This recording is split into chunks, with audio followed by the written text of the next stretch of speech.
Mesdames, Messieurs, bienvenue à toutes et à tous. L'urgence s'impose, ils sont de plus en plus nombreux, ces Congolais qui fuient les exactions dues à la guerre d'agression des terroristes du M23. Conséquence, les besoins humanitaires augmentent de façon vertigineuse, bien que la communauté internationale ait déjà activé le plus haut système de réponse humanitaire pour la RDC. Le coordonnateur humanitaire et représentant adjoint du secrétaire général des Nations Unies souhaite plus d'implication de la part de toutes les parties. Il l'a dit au sortir de l'audience lui accordée par le vice-gouverneur de la province du Nord Kivu. Je vous propose de suivre Bruno Le Marquis au micro de notre correspondant dans la région, Patrick Sialoua.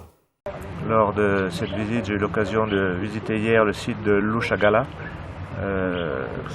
sur la route de Sake. Donc on a discuté vraiment de cette situation humanitaire, très inquiétante, du fait qu'au niveau international, au niveau du système international mondial, il y a eu ce qu'on appelle en anglais le scale-up, c'est-à-dire l'activation du plus haut système de réponse humanitaire pour la RDC, compte tenu de l'augmentation très significative des besoins humanitaires depuis 12 mois.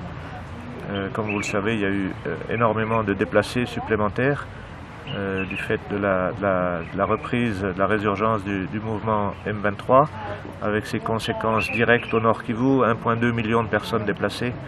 En plus, 600 000 parmi ces personnes sont autour de Goma, et puis des conséquences indirectes, surtout dans la province de l'Ituri, à cause du vide sécuritaire qui a été créé. Donc voilà, beaucoup de souffrances, beaucoup de misère, beaucoup de personnes déplacées.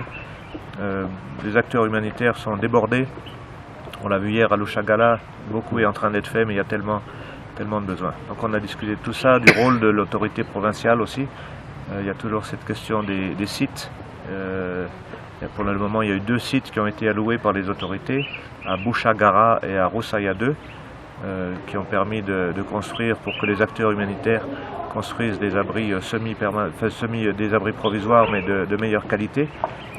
Et donc on a besoin de plus de sites pour pouvoir installer les gens dans les meilleures conditions. Évidemment, on a discuté de la situation plus générale au niveau de la province et vraiment du besoin que la paix revienne, que les combats cessent, que la paix revienne, que les accords politiques soient respectés pour que les gens puissent rentrer chez eux et qu'il n'y ait plus besoin d'assistance humanitaire.